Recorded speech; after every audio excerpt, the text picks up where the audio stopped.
आप आज चिकित्सा मंत्री के पास पहुंचे हैं ज्ञापन देने के लिए, क्या प्रमुख मांगे आपकी? माननीय चिकित्सा मंत्री महोदय जी को आज हमने जो हम निविदा कार्मिक या संविदा पदों पर हम जो पैरामेडिकल्स जैसे lab technician, radiographer, ECG technician, dental और ऑप्टो टेक्नीशियन जो हम कार्यरत हैं, हमारी एक हमेशा संविदा और निविदा कार्मिक की आशा रहती है कि सरकार हमें नियमित करेगी।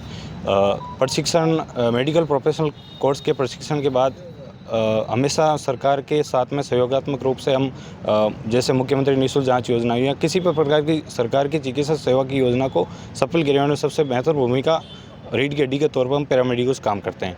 तो सरकार से ये आशा रहती है कि हमें नियमित करें। इसी के तत्वाधान में हम पैरामेडिकल भर्ती संघर्ष समिति 2025 के लेटर हेड से हमने आज ज्ञापन दिया और नई भर्ती की मांग की, जिसमें लैब टेक्नीशियन के 2500, रेडियोग्राफर के 830, इसी के साथ ईसीजी टेक्नीशियन, डेंटल और ऑप्टो के पदों पर नई भर्ती की मांग की है और बेरोजगारों को राहत प्रदान की मांग की है, जिसमें माननीय चिकित्सा मंत्री जी ने आश्वासन दिया कि आपकी जो नई भर्तियों का प्रोसेस है हम निश्चित रूप से करेंगे और बेरोजगारों को राहत प्रदान करेंगे। ये बात है। तो लगातार जोधपुर शहर में जितने भी नर्सिंग स्टाफ हो वो धरने पे देते हैं, उनकी भी प्रमुख यही मांगे रहती है। जी बिल्कुल, आपने सही कहा है। आपने जो बात कही है कि नर्सेज निविदा भर्तियों को लेकर कि आज प्रदेश के अंदर स्वास्थ्य सेवा एक ऐसी चीज़ है जिसमें एक प्रशिक्षित, चाहे नर्सिंग हो, चाहे एएनएम हो, चाहे फार्मासिस्ट हो, एक बिना अप्रशिक्षित काम नहीं कर सकता। प्रशिक्षित होने के लिए उसको लाखों रुपए खर्च करने पड़ते हैं और लाखों रुपए के बाद डिग्री डिप्लोमा मिलता है और उसके बाद में भी अगर संविदा निविदा पे काम करना पड़ रहा है और सरकार को निविदा पे स्टाफ स्वास्थ्य सेवा योजनाओं को एक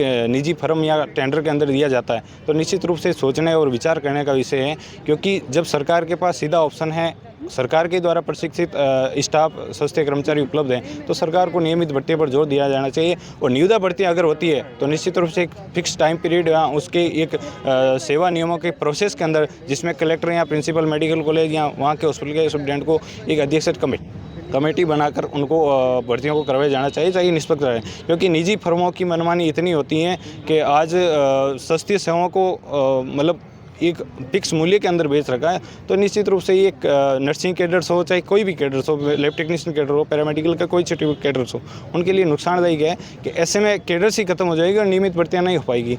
तो निश्चित रूप से बेरोजगारों के लिए एक चिंता का विषय है। सरकार को नियमित भर्तियों की जगह निविदा भर्तियों की जगह नियमित भर्तियों पर जोर दिया जाना चाहिए।